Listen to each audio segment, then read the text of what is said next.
on the Hour, sponsored by Progressive Insurance. I'm Deborah Rodriguez. Instagram has just announced sweeping changes as it faces pressure over the safety of children.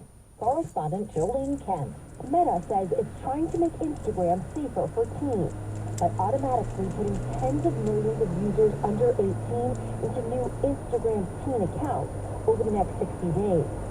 The move will in part make teen users' accounts private by default, only allow them to receive messages from people they follow or are connected to, limit exposure to sensitive content like videos of people fighting, and mute notifications between 10 p.m. and 7 a.m. Music mogul Sean Combs is in federal custody after he was arrested at a hotel in New York last night. We're expecting to learn what charges he'll face when he's arraigned at court today.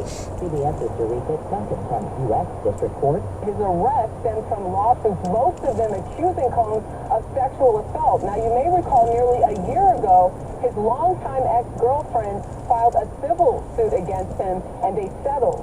CBS News has exclusive information about the Key Bridge collapse in Baltimore last March.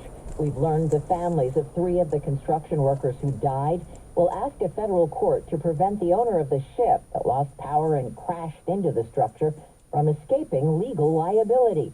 8 people fell into the water, only 2 survived.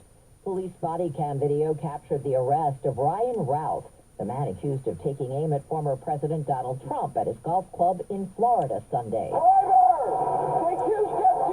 Correspondent Robert Costa is in West Palm Beach. For now, the FBI has not offered more information about whether more people were involved, but the investigation continues. And behind the scenes, CBS News has learned Trump family members and friends and advisors, they're angry and wonder if Trump is safe. As the war in Ukraine drags on, Russia is expanding its army again. Correspondent Tammy McCormick reports. President Vladimir Putin wants Russia's army to be the second largest in the world, behind China.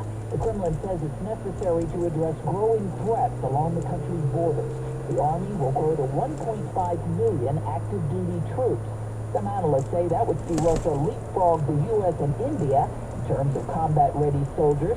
It's the 3rd time Putin has expanded his army since Russia invaded Ukraine. James Addiction frontman Perry Farrell is speaking out after he threw a punch at bandmate Dave Navarro on stage in Boston Friday. Farrell is apologizing, calling his behavior inexcusable. This is CBS News. Well, that's today's news. I didn't hear any good news, did you? I didn't think so. I guess it's all about perspective. The glass is half full. Well, as always, I'd like to thank you again for coming along with me on these Dash Cab News adventures. You know the drill. Peace, love, and all that hippie jazz. Bye-bye, everybody.